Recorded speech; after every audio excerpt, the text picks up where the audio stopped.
Assalamualaikum warahmatullahi wabarakatuh. Alhamdulillahi rabbil alamin, wa bihi nasta'inu ala umuri dunya waddin. Ashhadu an la ilaha illallah wahdahu la syarika lah, wa ashhadu anna Muhammadan abduhu wa rasuluh. Allahumma salli wa sallim ala nabiyyina Muhammad wa ala alihi wa ashabihi ajma'in.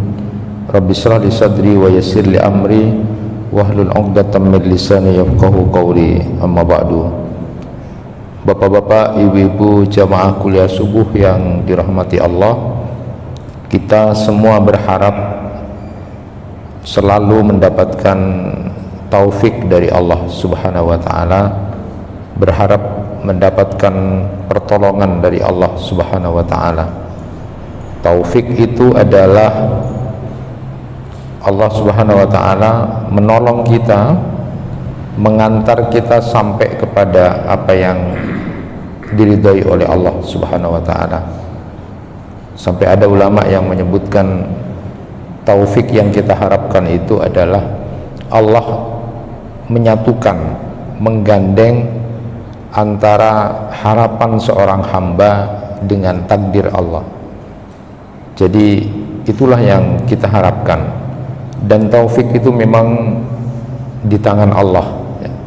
Wa ma taufiqi illa billah, itu dalam Quran surat Hud ayat 88. Jadi memang pertolongan Allah itu adalah ada di tangan Allah Subhanahu wa taala. Tentu apa yang kita lakukan setiap harinya itu dalam rangka untuk mendapatkan taufik dari Allah Subhanahu wa taala itu tidak serta-merta semata-mata langsung dari Allah, tetapi juga ada banyak kunci-kunci yang harus kita lakukan, yang katanya Ibnu Qayyim Al-Jauzi itu untuk dapat taufik pertolongan Allah sampai kita diantar kepada yang diridai oleh Allah, menggandeng, menjatuhkan antara harapan seorang hamba dengan takdir Allah itu diantaranya selalu melakukan amal dengan niat tulus, ikhlas, semata-mata karena Allah, lalu punya ketawakalan yang kuat kepada Allah Subhanahu wa taala dan inabah. Dia juga melakukan istikharah pada satu pilihan-pilihan tertentu dalam kehidupan kesehariannya dengan tidak meninggalkan musyawarah, dan lalu kemudian dia suka merengek, berdoa kepada Allah, menangis dan meminta kepada Allah. Itulah orang yang kemudian akan diantar kepada taufik pertolongan dari Allah Subhanahu wa taala.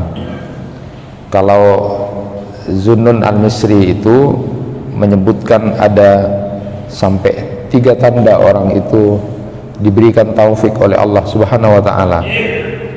Yang pertama, orang itu melakukan amal soleh padahal dia tidak punya persiapan yang banyak, tapi oleh Allah dimudahkan untuk selalu melakukan kebaikan-kebaikan.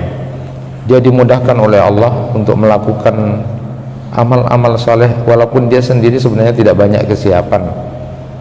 Yang kedua, orang ini selalu diselamatkan oleh Allah dari dosa padahal dia ada kecondongan pada itu dan dia tidak berusaha lari untuk itu, tapi Allah tetap selamatkan. Dan yang ketiga, orang ini selalu mengalami sebuah peristiwa-peristiwa yang membuat dia harus berdoa begitu intens dan munajat kepada Allah Subhanahu wa taala. Sedangkan orang yang ditelantarkan oleh Allah, orang yang tidak diberi petunjuk oleh Allah, orang ini selalu jatuh dalam perbuatan dosa walaupun sebenarnya dia sudah mau berusaha gitu, tapi tetap saja jatuh dalam perbuatan dosa. Orang ini tertahan untuk berbuat baik,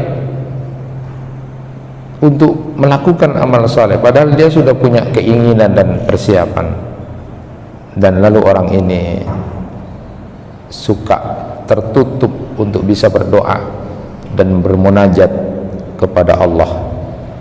Itu 3 ciri yang disampaikan oleh Zunnun Al-Misri tentang orang-orang yang dapat taufik dari Allah dan orang yang kemudian ditelantarkan.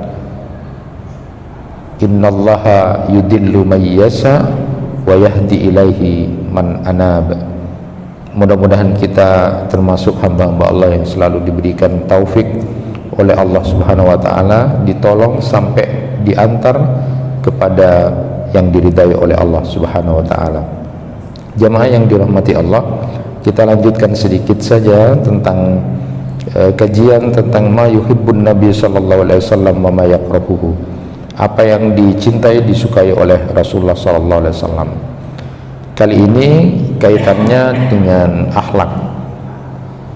Rasulullah sallallahu alaihi wasallam itu secara umum menyebutkan bahwa beliau sangat suka kepada orang yang punya akhlak yang terpuji, punya perilaku yang sangat menyenangkan.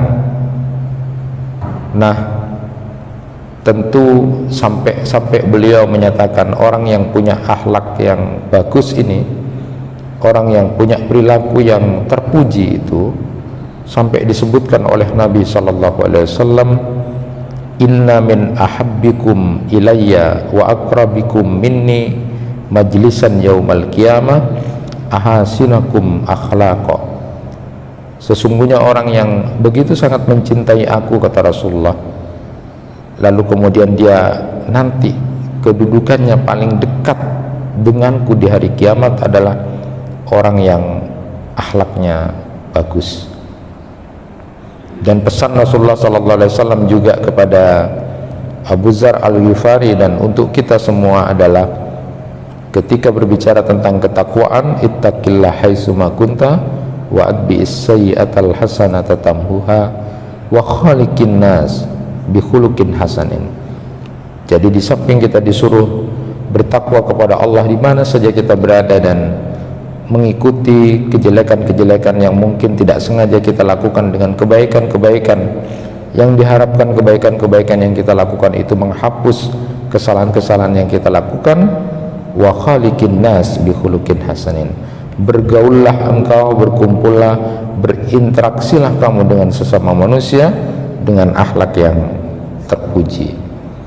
Kita juga memaklumi apa yang kemudian beliau gambarkan nanti di akhirat, bahwa ma min syai'in yuda'u fil mizan asqalu min husnil khuluq wa inna sahiba husnil khuluq la yablughu bihi darajata sahibis shaum was shalah.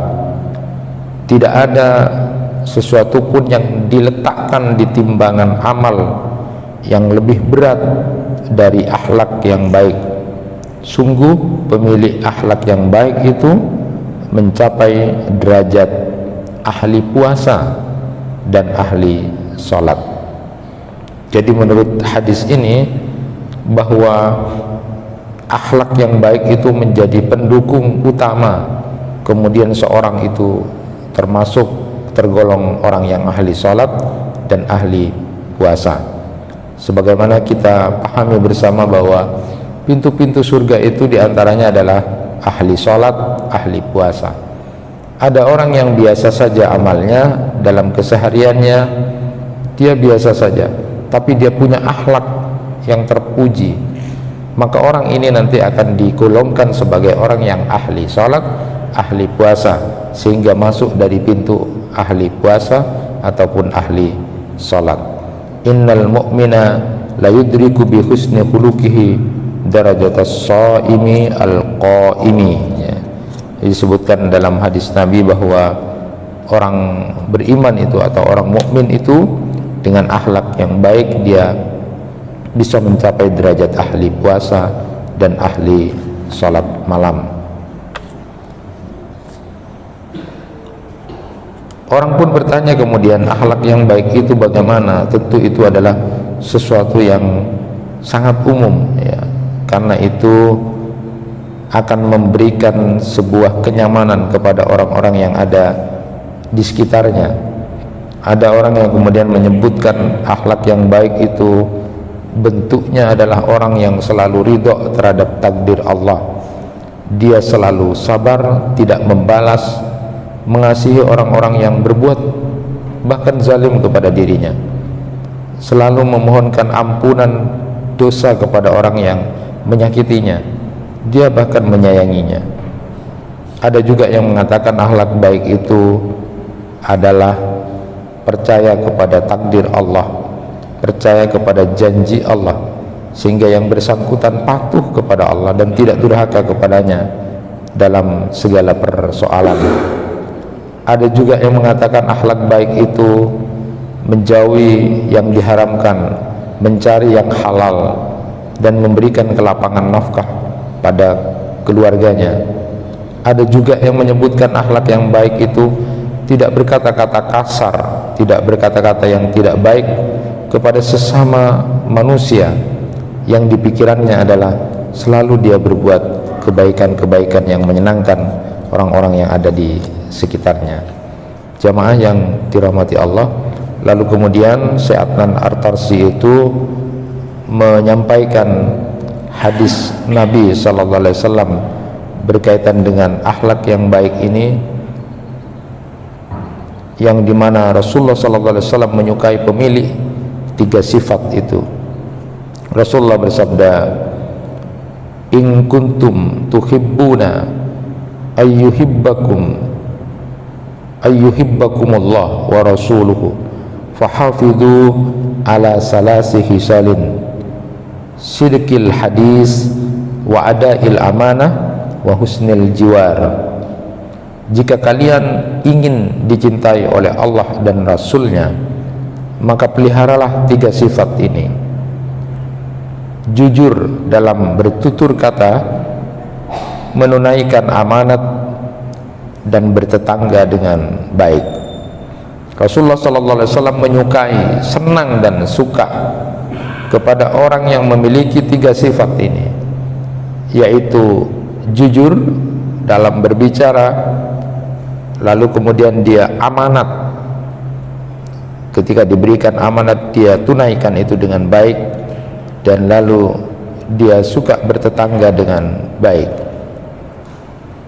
Rasulullah SAW menyebutkan yang pertama itu jujur dalam bertutur kata. Kita tahu bahwa jujur ini adalah kebalikan dari bohong, kebalikan dari dusta. Maksudnya adalah seseorang berkata jujur ketika berbicara kepada orang lain, mencari kejujuran dalam setiap kata yang diucapkan, dan menjauhi dusta. Rasulullah SAW mengingatkan agar kita tidak berbohong, agar kita tidak berdusta, bahkan meskipun hanya dimaksudkan untuk membuat orang lain tertawa, tapi kita berbohong. Beliau bersabda, "Wailul lilladzi yuhaddisu bil hadisi liyudhika bihil qauma fayakdibu." Wail lahu. Sampai 3 kali Rasulullah menyebutkan celaka orang yang berbicara lalu berdusta dengan maksud agar ditertawakan satu kaum. Celaka dia. Jadi dia berbicara itu sebenarnya bohong, tapi supaya kemudian diketawain oleh orang, sampai segitunya. Itu akhlak yang tidak baik. Membuat kelucuan-kelucuan, ngarang-ngarang cerita supaya kemudian ditertawakan orang, itu pun tidak dibenarkan, karena kita ini disuruh untuk berbicara apa adanya dan jujur. Bukan itu saja, orang yang membicarakan semua yang dia dengar dari orang lain, pembicaraannya tersebut sudah cukup sebagai sebuah kebohongan. Nabi SAW bersabda, "Kafa bil mar'i kadiban au yuhaddisa bi kulli ma sami'a." Cukuplah seorang itu disebut pembohong, disebut orang yang berbuat dusta, ketika dia menceritakan semua yang ia dengarkan. Ini hati-hati. Rasulullah menyebutkan orang ini sudah berbuat dusta. Kadang-kadang ada di antara kita yang berinteraksi mengatakan, "Engkau tak nambahana caca ya, tak ngorangana tak nambahana." dia ceritakan tapi semuanya. Maka Rasulullah menyebutkan cukup seorang berbuat dusta ketika dia menceritakan semua yang dia dengarkan. Artinya akhlak sebagai seorang mukmin, sebagai seorang muslim, manakala kemudian ada hal semacam itu, sesuatu yang tidak baik, sesuatu yang akan membuat permusuhan, tidak usah disampaikan. Karena orang yang membicarakan semuanya dibicarakan dengan kalimat tak nambana bentak ngorang anak caca seperti ini, lalu dia menceritakan semuanya dan di situ ada sesuatu yang tidak baik, lalu dia pun sampaikan, maka itu bisa menjadi termasuk orang yang berdusta, berbohong. Cukup seorang berbuat dusta manakala dia menceritakan semua yang dia dengarkan. Maksudnya cukuplah dia berdusta karena dia terlalu banyak menceritakan apa yang dia dengar, karena apa yang ia dengar dari orang lain itu ada satu kebenaran, ada juga kebohongan. Karenanya ketika seorang menceritakan apapun yang didengarkan, dia juga termasuk menceritakan kebohongan atau dusta di sana. Nabi SAW mengabarkan bahwa di antara tanda-tanda orang munafik itu adalah idza haddasa kadzaba. Apabila dia berbicara, dia berdusta.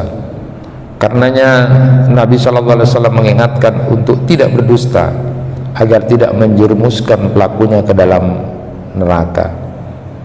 Nabi SAW bersabda, wa iyyakum wal kadiba fa innal kadiba yahdi ilal fujur wa innal fujura yahdi ilan nar wa innar rajula la yakdibu hatta yuktabu indallahi kadzdzaba. Dan jauhilah dusta, karena sungguh dusta itu menuntun kepada keburukan dan keburukan itu menuntun ke neraka. Seorang hamba senantiasa berdusta dalam tutur kata dan tindakan dan meniti dusta hingga dicatat di sisi Allah sebagai pendusta. Jadi hadis ini mengingatkan agar tidak berbohong dan menyepelekan kebohongan, karena ketika seseorang menyepelekan dusta, dia pasti berdusta berikutnya, dia terus berdusta dan dicatat sebagai pendusta di sisi Allah. Naudzubillahi min dzalik. Bukankah kemudian keadaan sesuatu menjadi tidak baik itu dimulai dari kebohongan? Suami bohong terhadap istrinya, istri kadang berbohong kepada suaminya, orang tua kadang berbohong kepada anaknya, anak juga meniru untuk suka berbohong kepada orang tua. Ada pimpinannya yang berbohong kepada anak buahnya, lalu kemudian anak buahnya pun meniru berbohong kepada pimpinannya.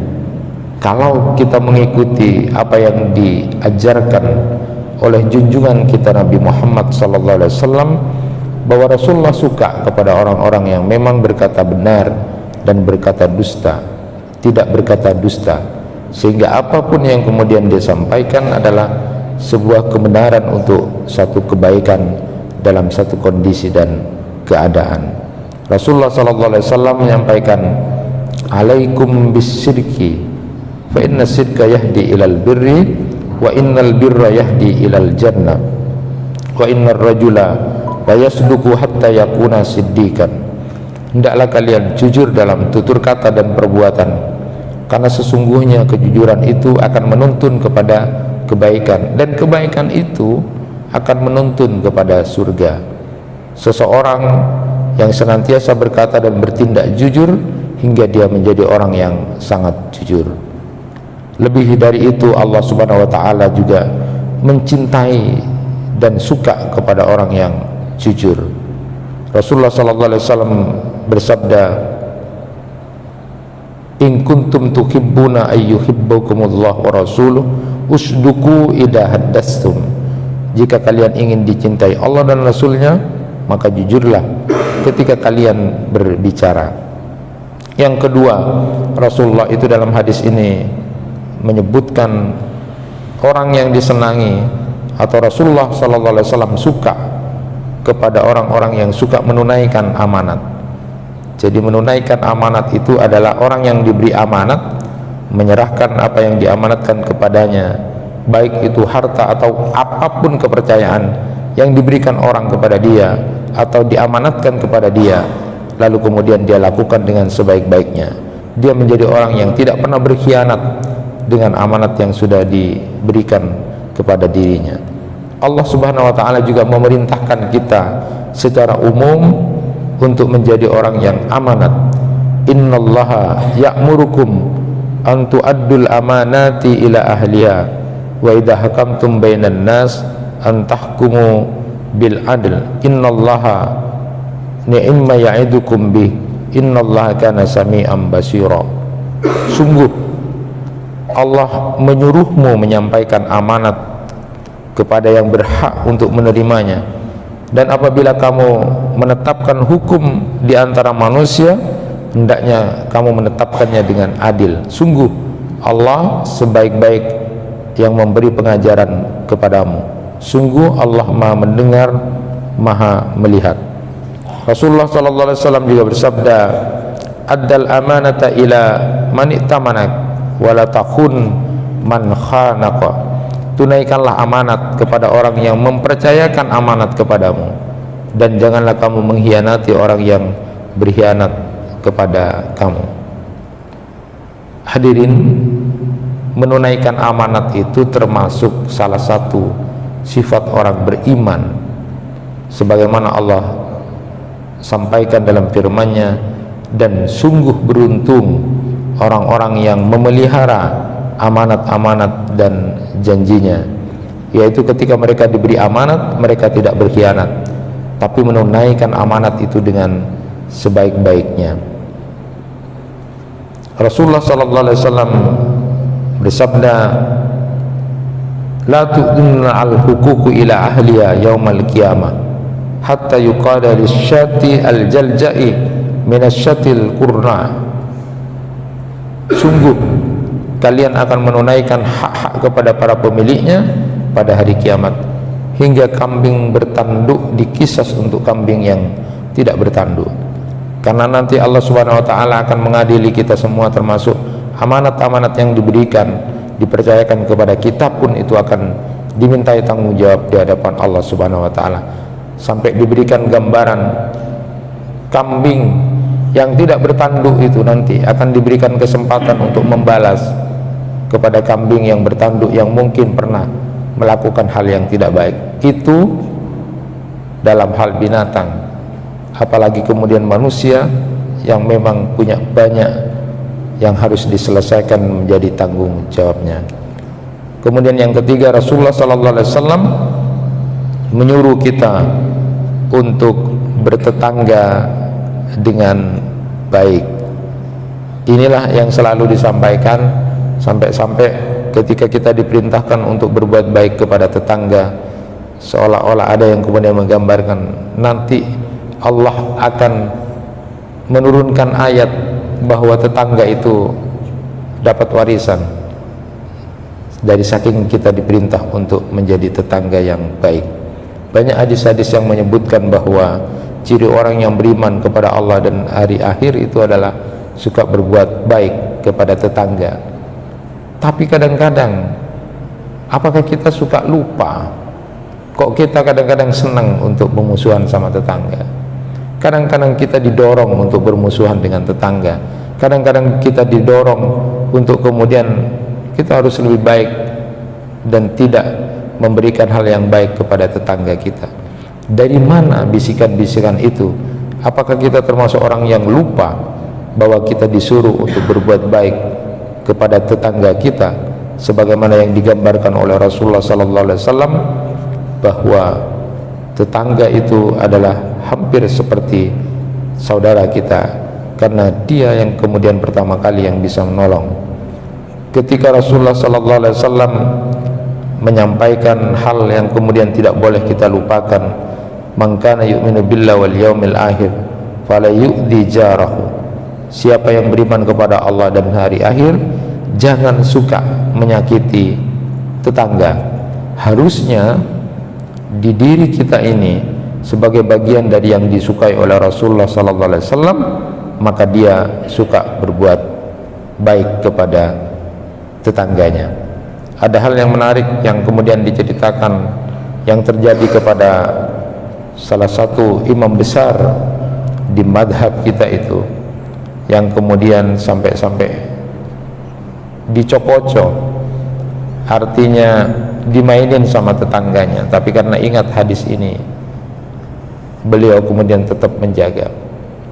Ada tetangganya yang kemudian mencoba membohongi seorang imam besar dengan mengundang dia, tapi kemudian setelah datang, mohon maaf, dibatalkan, tidak jadi gitu. Akhirnya dia balik saja, dan itu dilakukan sampai 3 kali. Bahasa kita itu ecok-ocok, direndahkan, sehingga kemudian ada yang menegur, sampean digituin kok diam saja. Bagi saya tidak ada masalah, saya hanya mengingat ini tetangga, saya harus berbuat baik sama dia. Itu saja yang diingat, dan itu memang sesuatu yang kemudian tidak mudah kita lakukan. Kalau Rasulullah SAW sampai mengatakan wallah la yu'min, wallah la yu'min, wallah la yu'min, Rasulullah pernah mengatakan demi Allah tidak beriman, demi Allah tidak beriman, demi Allah tidak beriman. Sampai kemudian beliau ditanya oleh sahabat, wa ma ya Rasulullah, siapa yang dimaksud engkau tidak beriman itu ya Rasulullah? Kok sampai segitunya Rasulullah menyatakan 3 kali tidak beriman, tidak beriman. Ketika dijawab siapa itu ya Rasulullah, Rasulullah menjawab alladzi la ya'manu jaruhu bawa'iqahu. Beliau menjawab orang yang tetangganya tidak aman dari kejahatan-kejahatannya. Bagaimana dengan kita? Apakah kita termasuk tetangga yang merasa tetangga kita tidak aman dengan kejahatan-kejahatan kita atau ketidakbaikan kita?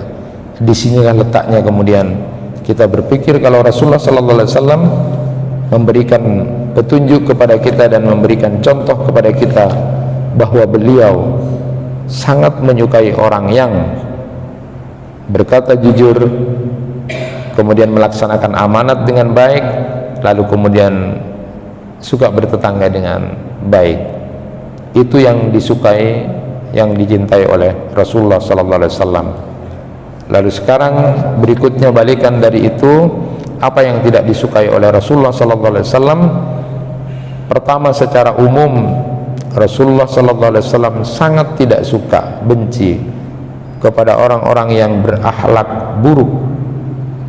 Rasulullah SAW bersabda, inna abghadakum ilayya wa ab'adakum minni fil akhirah aswa'ukum akhlaqa. Sungguh yang paling aku benci di antara kalian dan yang paling jauh dariku di antara kalian nanti di akhirat adalah orang yang paling buruk akhlaknya di antara kalian.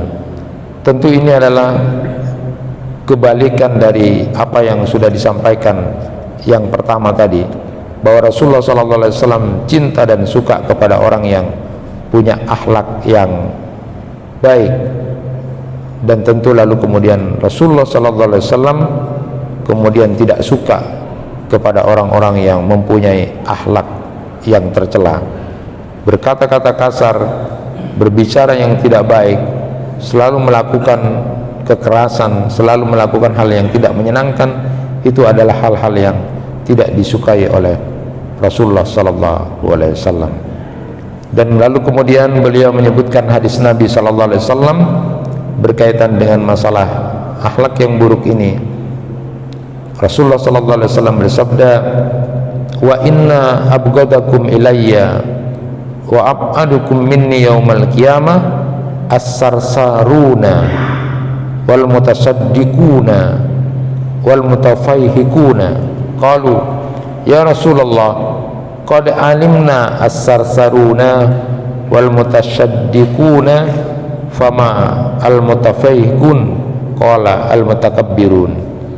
Dan sungguh di antara kalian yang paling aku benci dan yang paling jauh dariku nanti di hari kiamat adalah as-sarsarun, orang yang banyak bicara dan dipaksa-paksakan. Kemudian al-mutasyaddiqun, orang yang memfasihkan kata-katanya dengan maksud untuk menguasai atau mempengaruhi orang lain. Dan lalu kemudian yang ketiga adalah al-mutafaihikun. Ketika itu para sahabat bertanya karena tidak paham tentang yang ketiga ini, ya Rasulullah, kami paham apa yang dimaksud dengan as-sarsarun itu dan mutasyaddiqun itu, tetapi kami tidak paham apa yang disebut dengan mutafaihikun itu. Mutafaihikun itu apa? Lalu kemudian Rasulullah menjawab, mutafaihikun itu adalah al-mutakabbirun, itu adalah orang yang sombong. Rasulullah SAW menyebutkan di sini yang pertama adalah Rasulullah tidak suka kepada orang yang sarsarun. Sarsarun itu adalah orang yang banyak bicara dengan dipaksa-paksakan dan menyimpang dari kebenaran.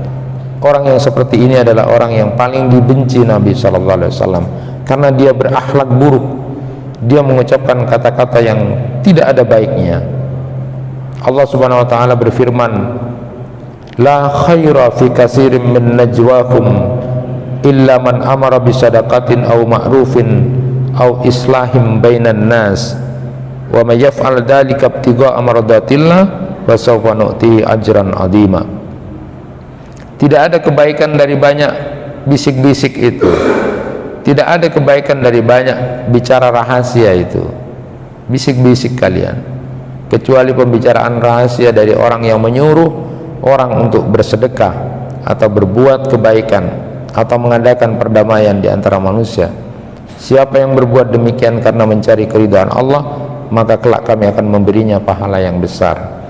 Di dalam Quran surat An-Nisa 114 ini, Allah Subhanahu wa taala sudah menyebutkan bahwa bisik-bisik atau najwa itu, bisik-bisik itu tidak ada kebaikannya, tidak ada kebaikannya, kecuali bisik-bisik itu adalah dalam rangka untuk menyuruh berbuat baik, mencegah kemungkaran, atau menyuruh untuk bersedekah, atau bisik-bisiknya itu dalam rangka untuk mendamaikan antara satu orang dengan yang lainnya.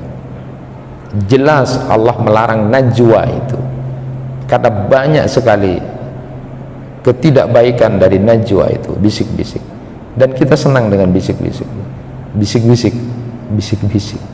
Padahal di situ banyak ketidakbaikan. Kita boleh berbisik-bisik, kita boleh berbisik-bisik itu dalam rangka menyuruh untuk bersedekah, atau di situ ada unsur amar ma'ruf nahi munkar, dan lalu kemudian untuk mendamaikan antara satu dengan yang lainnya. Tapi kalau najwanya itu, berbisik-bisik itu kemudian adalah selain dari yang tiga itu, maka tidak ada kebaikan di situ. Dan Allah Subhanahu wa taala sudah menyebutkan itu termasuk golongan orang-orang yang as-sarsarun, yang tidak disukai, orang yang kemudian banyak bicara, yang ternyata di dalamnya itu tidak ada kebaikan yang bisa didapat dari apa yang dibicarakannya. Tutur katanya itu adalah tutur kata yang kemudian tidak akan dicatat atau kemudian dibalas, tetapi justru oleh Allah Subhanahu wa taala akan dibalas dengan catatan orang-orang yang berbicara yang tidak baik. Bukankah Rasulullah sallallahu alaihi wasallam sudah mengingatkan, man kana yu'minu billahi wal yaumil akhir falyaqul khairan aw liyasmut. Siapa yang beriman kepada Allah dan hari akhir, hendaklah dia mengatakan yang baik. Kalau dia tidak bisa berbicara yang baik, diam saja. Rasulullah sallallahu alaihi wasallam juga bersabda, innal abda la yatakallamu bil kalimah ma yatabayyanu ma fiha yahwi biha finnar ab'ada ma bainal masyriqi wal maghrib. Sungguh seseorang itu mengucapkan satu kalimat yang tidak dia renungkan dan pikirkan keburukannya dari ketika dia bicara itu, dan tidak dia khawatirkan dampaknya. Karenanya dengan omongannya itu akhirnya dia masuk ke neraka sejauh jarak antara timur dan barat. Na'udzubillah min dzalik. Jadi hadis ini mengingatkan, kalau bicara dipikir, kalau ngomong itu direnungkan, supaya tidak kemudian menyesal setelah itu.